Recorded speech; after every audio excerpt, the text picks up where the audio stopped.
our goal when we launched in August was to start building tools for developers to essentially be able to build on real businesses on chain.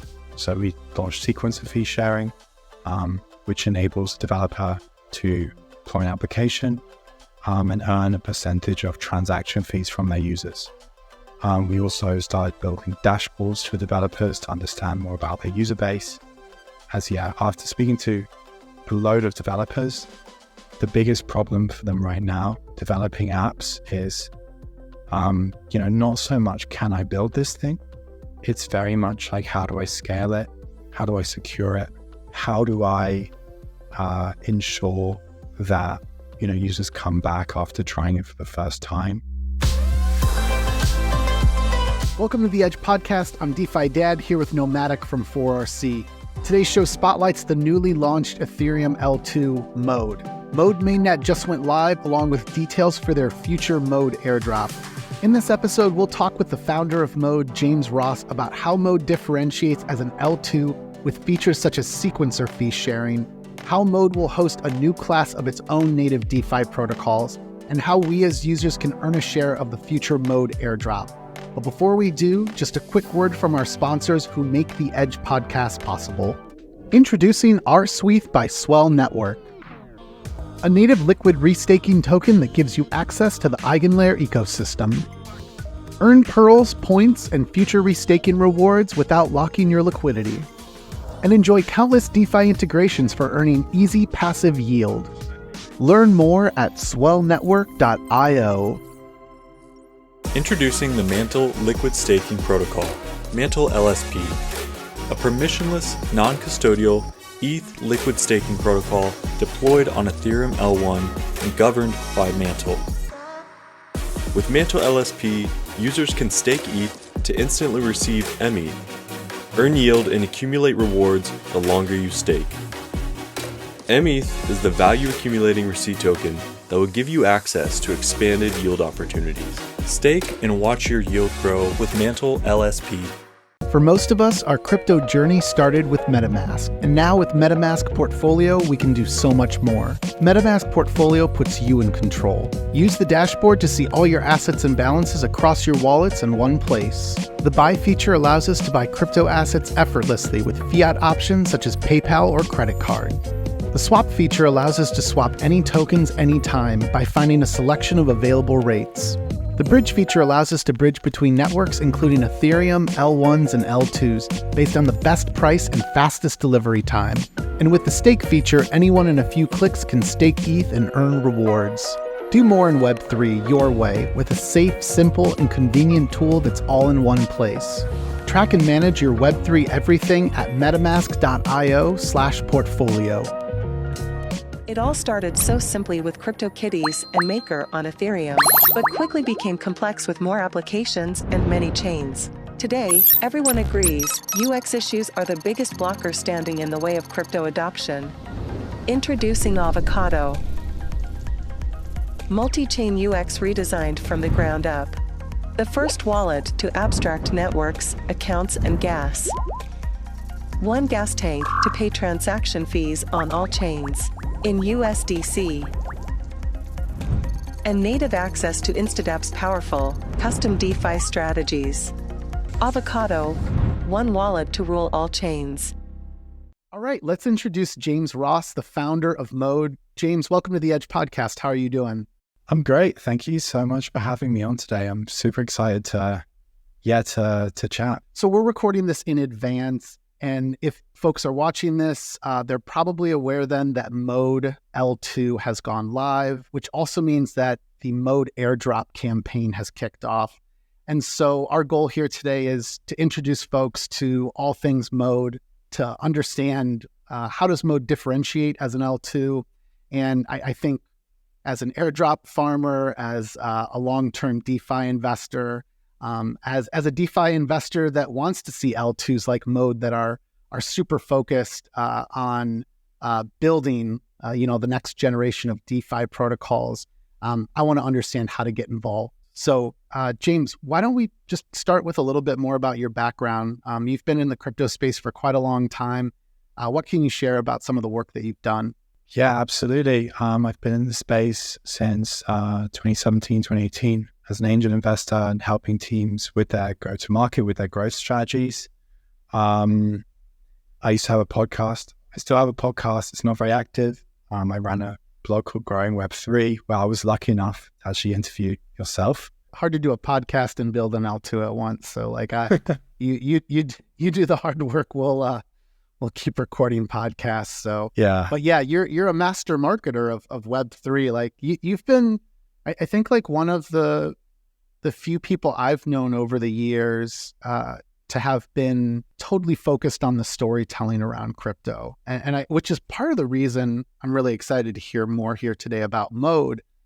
I'm just really confident that you're going to be able to do the harder stuff of marketing that I think other teams struggle with, and get folks in that door and excited to try Mode. But anyways, I cut you off there. Tell us a little bit more about some of the work you did marketing for teams in crypto. Yeah, absolutely. So I was working very early on with DeFi teams, and that was since like 2018, 19. DeFi wasn't even really a term at that point in time, but we called it like financial applications being built with blockchain. It was a really exciting time. There were some great teams. I was lucky enough to spend some time in New York with one of the first DeFi wallets called Balance. It was a non-custodial wallet from the founder, Rick. The team ended up splitting up. Some of that team went on to build a Rainbow wallet. But I spent some time with them. I spent time in San Francisco as well with a lot of early DeFi teams. So really got an insight into like how, this incredible approach to rebuilding financial services on top of Ethereum would be. And I kind of continued working with teams, mainly on the growth go-to-market strategies. I worked with an exchange called Hashflow. I then had a small consultancy. We were helping teams with TVL. We were also running liquid strategies ourselves. So we were LPs across projects like Compound, Aave. We did a lot of derivatives trading on DYDX as well. That was a really fun time. Around that time, I met the founder of an agency called Hype, and he had a community tool company that he'd built, a developer tooling company that he'd built through the last bear market, 2019, 2020. And in early 2021, that got acquired. So, he bought out my company and I took over Hype for a period when he was working at this other, his startup that was acquired. During the time of Hype, I helped grow the team from around 40, 50 people to over 150. We worked with a lot of the biggest ecosystems, helping them on things like ecosystem growth, go-to-market, developer acquisition, and kind of everything that was non-technical. We also built a product team. We also started running validators. So it became a network of companies essentially. And I left that around 7 months ago to start building Mode.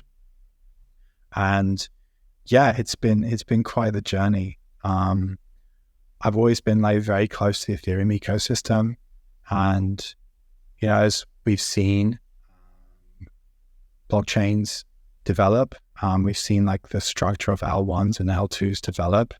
It's been really exciting for me to see how quickly L2s have been adopted, and the awesome traction they're getting. I've always kind of followed Vitalik's in the Ethereum roadmap that L2s are going to be the future of scaling. At the beginning of last year, I was speaking to some Optimism teams, friends who are working there. I was speaking to people I know working on different solutions, and it became clear that there's going to be lots of groups of chains. The tech that we use is going to become fairly commoditized, and the real advantage and the real battle between different chains is going to be on the application layer, right? So the problem for building a new ecosystem is not so much on, can I build something more decentralized? Can I build something more scalable right now? That's all happening, right? And there's lots of amazing teams working on that. And we've had lots of awesome innovation. And that's, the roadmap is there. The real challenge now is around, how can we build ecosystems? How can we grow the space as a whole? How can we think of new applications? How can we bring more developers to our applications to grow Ethereum and grow the space in general? So yeah, I started working with a friend called Dimmy on some ideas for essentially building our blockchain that would share revenues and give sustainable business models to developers, application developers, and create like a system where, as a dev, you can deploy an app, and you have a very clear journey from deploying your application to then scaling it across multiple chains. So yeah, that was the foundational thinking behind Mode.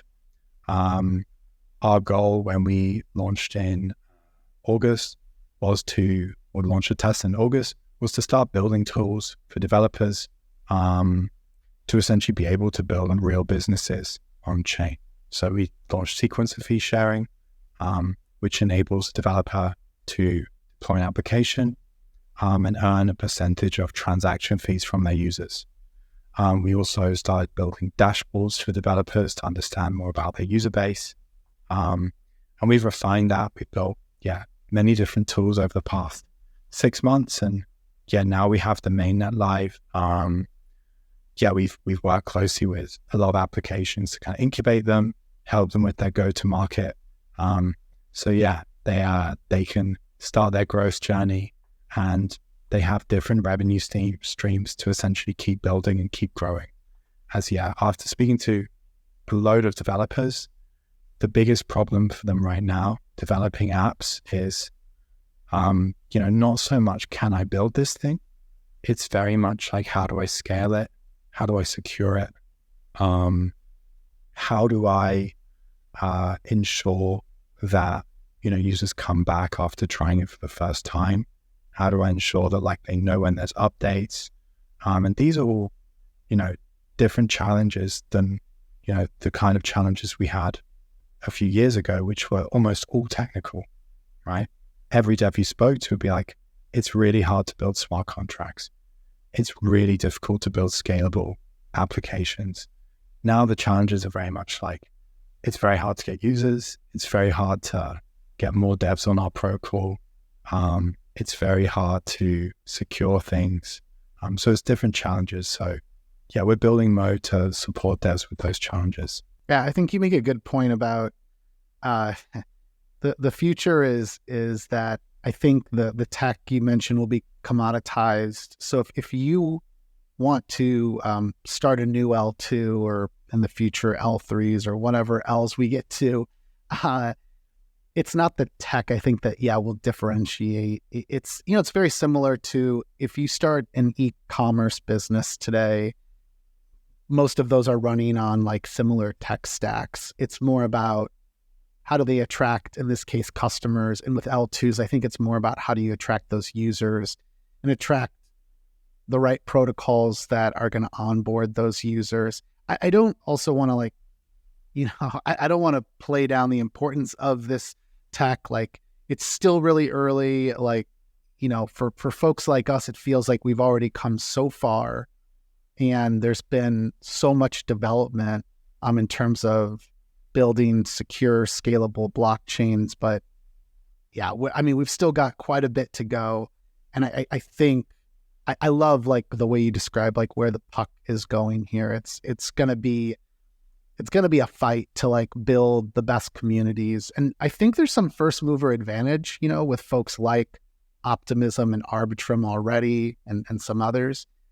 So this might lead us then into, I guess, why did you choose to build on the OP stack? Are you trying to hook on to the network effects of what's been built already through Optimism? Just kind of curious, why you chose it.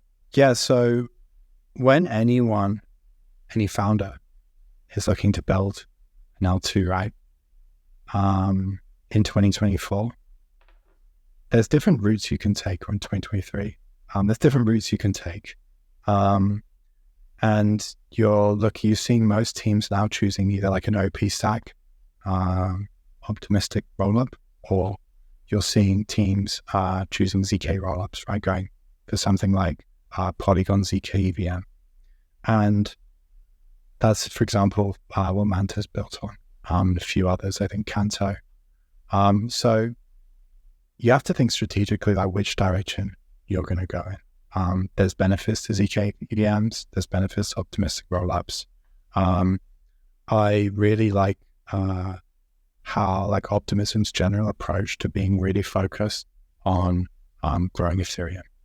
And, that very much aligns with the team's, like our community's values. And our mission, our goal is to build a kind of new approach to DeFi, a new approach to fundraising mechanisms, a new approach to scaling DeFi applications by building out essentially new economic mechanisms for growth, right? So whether that's sequencer fee sharing, experimenting with that, whether that's building new types of treasuries. Our goal is to build out systems so we don't have to rely so much on governance, which we feel is very clunky and very slow. We want to build our automated rules systems that reward people, that grow the network. And yeah, we spoke with the Optimism team about this a lot. And Optimism as a chain is very much focused on public goods funding, which is amazing. They're very much focused on good governance. So we felt that us, taking an almost opposite approach to building within that ecosystem is beneficial, because there's lots that we can learn from them, and hopefully we can build some things where they can learn from us. So yeah, also when we talk about OP stack, there is a distinction. You have chains like Blast, which use OP stack, but they're not part of Optimism Superchain, right? Optimism Superchain is Base, Zora, Mode, OP Mainnet. And to be part of this superchain, you have to share specific standards. You also have to contribute back to the collective. So Mode contributes sequencer fees back to Superchain, collective back to Optimism. We have, an agreement there. So we also have an agreement that we'll use the tech stack, like that is the OP mainnet configuration. We won't, for example, swap in a different DA layer when we feel like it. We have shared security standards, and eventually there'll be interoperability across different chains that are in this super chain. And it's Optimism's way of scaling. It's their new approach to scaling. So yeah, we've had a lot of support from them. We recently received a 2 million OP grant. I'm not sure what the current price of that is right now, but it's pretty significant. And, that's for us to focus on doing more research into these different economic mechanisms. We've looked a lot into like competitive game theory on chain.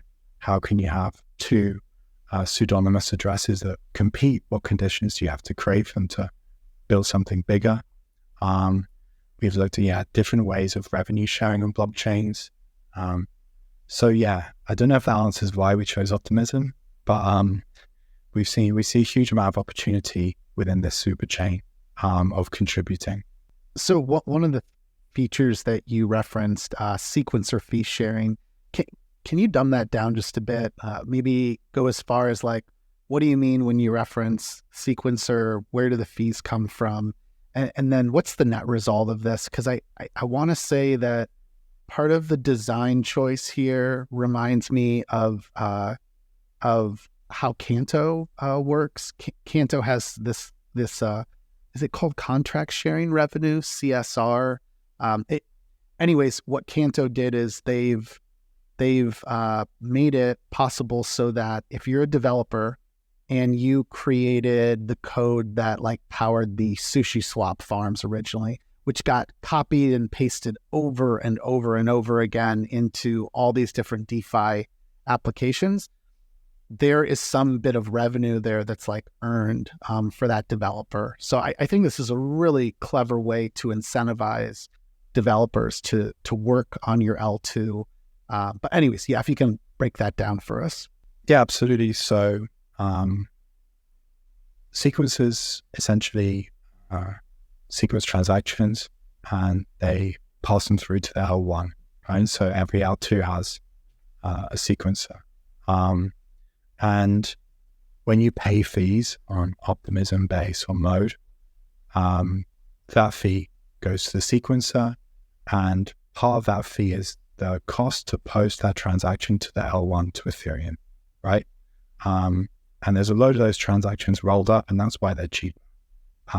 Because instead of directly posting every transaction on the L1, you're rolling them up on the L2, posting them as a batch. And that is usually quite a significant profit between the transaction fee and after it's been posted, there's a small profit margin. And lots of different teams have looked into how they use those sequencer fees. Most teams, most L2s take those sequencer fees and maybe keep them for themselves, like use them to like reinvest via different means, right? Could be through DAO, could be through governance. We're looking to essentially give those fees back to the developers directly. So a developer might have an application like a DEX. There's contracts on that DEX they've deployed, and users make lots of transactions, say 100 transactions.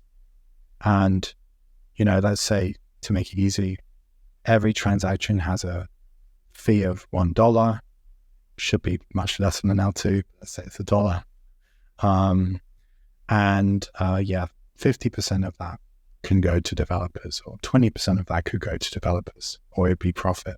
So Mode is looking at different ways we can distribute fees. And we actually use some of Canto's open source contracts. They were, the first to really do this with their model. Their contract secured revenue is slightly different in the way it works. The way that sequencer fee sharing works is that we essentially track everything.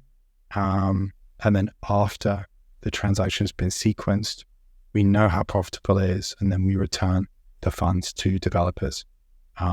So it's slightly different the way that things are calculated. That's how sequencer fee sharing works. And for us, this is, it's something which is going to become very common. Like we expect every L2 to do this in one way or another. I think so. I think there's no doubt this is going to get copied by other teams. So it's really just proof of the fact that it's a really good idea. It's an incentive that makes a lot of sense. To expand on that, though, there's this thing, I thought it was called Mode referral revenue.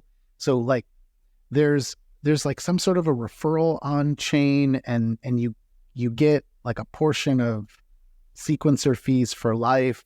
Can you explain more of that and how that's going to, create yet another incentive to participate in Mode? Yeah, absolutely. So we also built out an on-chain referral mechanic. So if you refer someone to Mode, then you get a small part of their sequencer fees as well, of their transaction fees. So it gives that incentive for people who aren't necessarily token holders to, recommend their friends to use Mode. Right now, the airdrop campaign that's running is,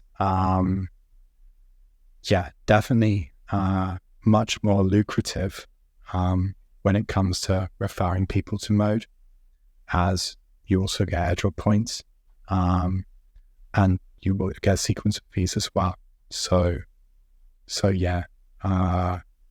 Our goal is to really think about how can we build distribution mechanics into the product? How can we build growth mechanics into the product, into the chain itself? The on-chain referral engine is also going to be interesting to see how that evolves. Maverick Protocol provides innovative liquidity solutions for token projects to customize, automate, and incentivize their liquidity with the highest efficiency in DeFi, all powered by Maverick AMM. Why has Maverick become the first choice for all kinds of token projects, from stablecoins to LRTs? As the first dynamic distribution AMM, Maverick AMM provides automated liquidity movement modes which move your liquidity to follow price, keeping it where it does the most good. This enables Maverick-powered pools to process higher volume with lower TVL requirements, and means that Maverick supports the highest capital efficiency for LRTs like WEETH. Maverick AMM also supports non-uniform liquidity distributions, making it easy to concentrate liquidity in shapes that fit each project's individual needs. Finally, Maverick boosted positions maximize incentive efficiency for protocols looking to bootstrap their token liquidity to precise strategic areas of a liquidity pool. Token communities like Lido, Aave, Swell, EtherFi, and KelpDAO have been bootstrapping TVL and maintaining PEG using Maverick tools. Ready to build liquidity with maximal efficiency? Go to app.mav.xyz/The Edge Podcast today. Can you talk more about what's the design or thinking behind this like smart treasury? This is another feature I was reading about for Mode. It's like smart treasury with rewards funded by autonomous buybacks. So what does that mean and how does it work? This is something we're working on right now. When this Mode token is launched, we will have a smart treasury, and smart treasuries are essentially fully on-chain treasuries that will act autonomously, and the purpose of them is to buy back and reissue tokens. So there's a pretty interesting article from Joel Winograd from Placeholder. He published this a few years ago, and it was a response to a lot of chains not really understanding what to do with revenue that they get in their own token. So there were some chains that started earning revenue in their own token, especially L1s, and their response was to burn them. And yeah, people should read the article. It's really good. It's called Don't Burn Tokens, Buy Back and Make, or something like that. And essentially he was saying, yeah, it doesn't make sense to take tokens out of circulation and burn them, because you increase the amount of static tokens, right? Or you increase the power of like static tokens. For example, people that might just be hoarding tokens, or holding tokens. I don't know if hoarding is better. Holding tokens, not doing anything with them. They're essentially getting more powerful, right? And more power. And especially if they're governance tokens, these people are increasing their power over and over again. And his proposition was that instead you should reissue those tokens, right? So you should think about how Smart Treasury can essentially hold your native token, can hold ETH, and it could also hold stable coins. When those tokens come back, you can, when you have revenue, you buy back your token. The Smart Treasury automatically buybacks your token, and then it can reissue those tokens to, for example, developers or applications.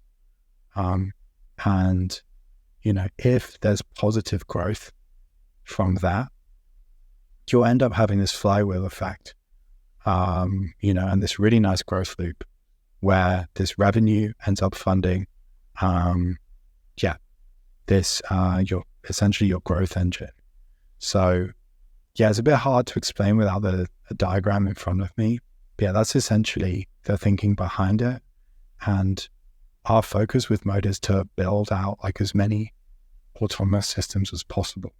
So firstly, how do we quantify what growth is on chain and what on-chain contribution is, right? Then how do we reward and incentivize that with tokens, and how do we create like ongoing sustainable incentives for our users and developers?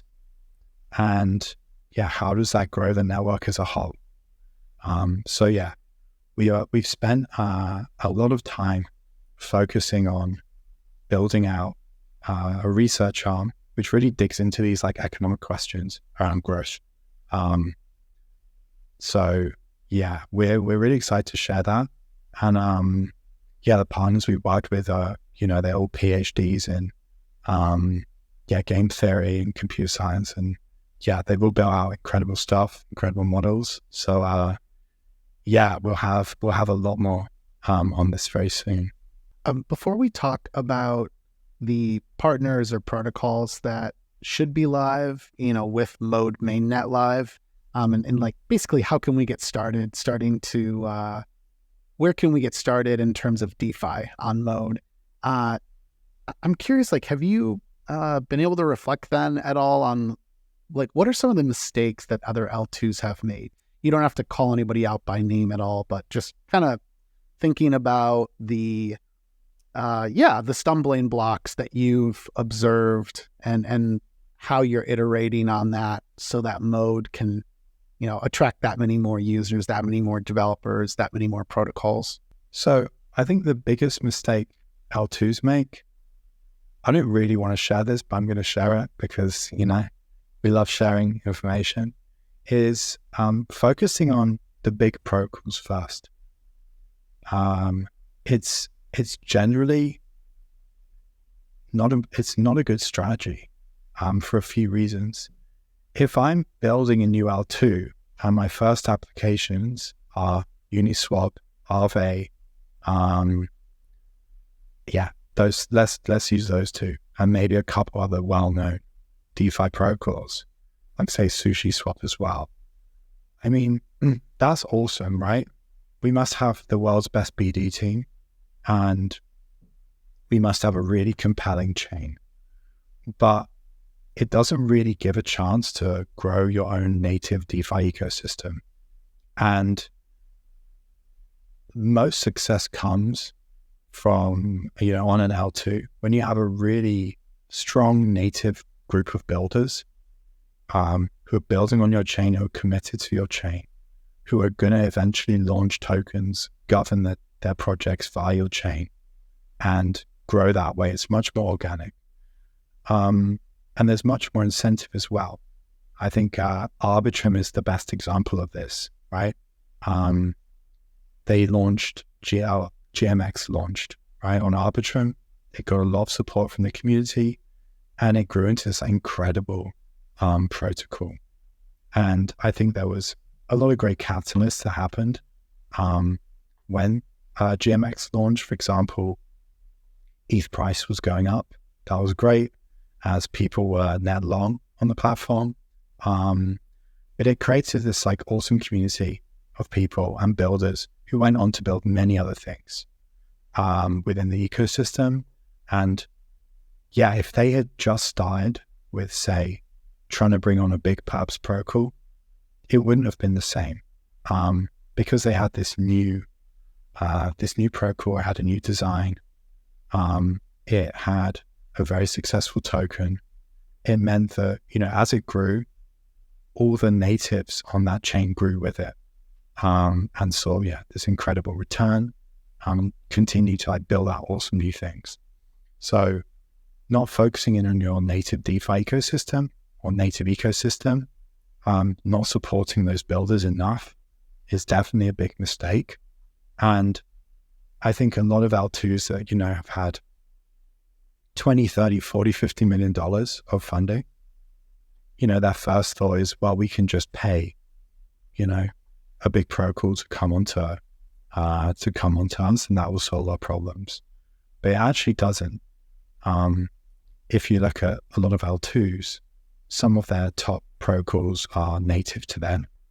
And that's definitely like a journey that you have to go through. And when you're launching an L2, you're really, your goal is to launch the best platform or the best environment for developers to build cool stuff and build real businesses that will scale. So you kind of end up becoming like an ecosystem incubator, accelerator, and support system. And that's definitely what we're aiming to do at Mode. And we've been lucky enough to work with some great builders. We have a lending protocol called Ionic, which is from an extremely smart team. We have a new style of exchange called Kim. We have actually quite a few exchanges. We have a launch pad coming very soon called S1, which is going to help power the launches of various superchain teams. And for all these protocols, their goal is to think about how they can start building on Mode now, what their differentiator is, and how they can become a team that grows across the superchain, right? How they can start building interoperable solutions. So maybe, in the future, this lending protocol will enable you to have your ETH on Mode and borrow USDC on Base, or, be able to have ETH on Mode and quickly have some USDT or USDC or ETH on Zora to quickly buy an NFT. So we're starting to try and think about those challenges now and build for them. That is a really well articulated point about having to create your own, I call them like a homegrown hero on an L2. So Radiant Capital for me was a homegrown hero of Arbitrum. GMX was without question the flagship hero of that L2. I think Velodrum has held somewhat of that role in Optimism. And yeah, to the point you're making though with these bigger guys, it's just the reality. Aave, Uniswap, actually I'll say Curve is one of the few that Curve is huge, and those guys move still like it's day one. They are just one of the fastest to deploy and to want to participate in new L2s. But aside from Curve, it's just hard to get governance on board, to get these protocols aligned. And there's something about what you described there. I love that. It's there's a magic to having your own, homegrown hero that is a DEX or a lending platform. I feel like Starknet has been doing somewhat of a good job of this. I think it's because the tech forces that issue. It's not easy to move from any of the other L2s or L1s right over to Starknet. And I want to say MANTLE too has been an L2 that when I think of Mode and what I've known about Mode through your eyes, I think of MANTLE as well. They're very product centric. But yeah, I love what you just said. That's such a great point. You named a number of the newer protocols that would be launching on Mode. Any other names that we might already know from other L2s or Ethereum mainnet that we can expect to show up? I want to say Athena was one that is not fully launched. They're still in beta on Ethereum mainnet. For folks that don't know Athena, you should go back. We did an interview with Guy, the founder of Athena, I think at the start of January 2024. They have this protocol where you deposit staked ETH. For now, it's just Lido's Steph. And then what they do is they create a basis trade. So as long as there are funding rates that will pay us to short ETH, they're able to open up this delta neutral position. And the net result of that is pretty insane. It's been anywhere between 10% to 30% on average. And so anyways, Athena is a pretty highly anticipated protocol that's coming. Anyways, anything you can say about Athena? Is Athena definitely going to be on Mode, or any other protocols we might recognize? Yeah, we have an integration that's being worked on with Athena right now. We can't really say too much more. But yeah, that will be coming probably March, April time. We've integrated 50, 60 different, application layer pieces of infrastructure, different applications we expect to launch. We have things like safe deployment, which has been done by the awesome team at Protofire. But yeah, it's the Gnosis safe that we all know and love. So yeah, when you're building out an ecosystem and a chain, you really have to get a lot of key infrastructure in place, right? You have to have a load of integrations across like all different wallets. But the kind of key thing is you have to have a place for people to trade, SWELL. You have to have a place for people to borrow and lend, and you have to have a place for people to leverage their positions, right? We've also started working on different liquid staking, work on integrations with different liquid staking platforms. We've been working closely with the Redacted team on a solution there. So yeah, we have a lot coming, but to start with, we're really focused on our native DeFi ecosystem and building out this interoperable vision. And our core goal, with these protocols is, we're encouraging them to launch tokens, become decentralized, have a governance structure, become decentralized as quickly as possible, and really, involve the community in that, and have very active participation from the community in every step of this journey, and also experiment with different fundraising models. We don't really want them to all just get VC funding, right? We want there to be a much more kind of fair launch style approach to them. Yeah, launching on Mode, we want them to experiment. Would it make sense for a new DEX on Mode to do a liquidity bootstrapping pool in LBP? Would it make sense to do a liquidity mining program for a significant amount of the tokens, a huge amount? Would it be interesting to do an auction? Could we use NFTs, to think about different ways to launch? So we're really excited to work with these teams to experiment with different ways they can launch. And so, yeah, that's going to be fun. James, you mentioned LSTs. Is there any native yield for an ETH LST on Mode? Or is there, when I say a native yield, probably the one place I think of right now is MANTLE has this thing called METH, MANTLE ETH. And so that's this baseline yield that folks are earning there. They also have a stable coin called MUSD, and it's backed by Ondo, which is using Treasury bill yield. So it's earning about 5%. Is there a concept of native yield on Mode that we can look forward to? Is there anything that should already be live or coming soon? Yeah. So yeah, we are working on that right now. And this will be very much a stage 2 to this mainnet launch. The key thing for us is we need to keep interoperability across the Superchain. So if we have our own LST, for example, if it was Mode ETH, right? That would be great for Mode, but it wouldn't necessarily be great for these other teams, right? If at one point we become interoperable, then it doesn't really make sense to have this token flying around Base and other chains and OP Mainnet. So we're trying to think about this from an approach how do we scale this? If we were to have native yield, how would it scale? What would it look like on chain? What would it look like across different applications? Would these be rebasing tokens? Would they be wrap versions?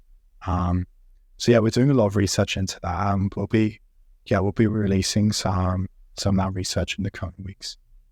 But yeah, there will be native yield and the exact implementation. We'll share very soon. So before we talk about how we can participate in a future airdrop, or what are the details of this airdrop campaign? But by the way, again, I'm recording all of this with James in advance. So I truly have no idea. I haven't been able to read any documents. So if you're watching this, you should probably go to mode.network and check out their blog or look at their Twitter for more details. But Can you talk to us a little bit about the Mode token? Like, what utility will it serve? How does it work? Is there staking involved with it? How does it function in the Mode network? Yeah, so we're doing a fairly significant airdrop, I would say. And we've worked on modeling this campaign with a couple different groups who focused on incentive modeling for really the top teams. I actually know them from when I was working on a project with the Eigenlayer team. We ended up collaborating with a team working on this again. We've really taken I'd say a much more quantitative approach. Like, if people contribute to the chain, they'll get significantly higher reward than those that don't contribute. But if you do bridge over, you do get a reward. If you bridge over and you're active in protocols, you get a much higher reward. We have a formula for that, so we're trying to be fairly transparent as well. We've seen that a lot of teams that, for example, lock people's tokens into a bridge, or lock tokens in general. I think it's one of these things where short term, I think, potentially it's good for the chain, right? TVL goes up, everyone high fives, but it's not very sustainable. And so we don't want to do that. We think that, people should make their own decisions, essentially, on when they, where they move their assets. That's kind of the whole point of, permissionless systems, right? You don't have to lock stuff up for many months. And Fast it's all about ongoing contribution. And for example, depositing and becoming a liquidity provider means you're contributing daily, hourly, every minute, every time there's a trade. Just having assets in a bridge and they're not doing anything, Fast, that's not really, it doesn't really make sense in in building a long-term community. And the Mode token, so we're expecting the token to launch in beginning of Q2.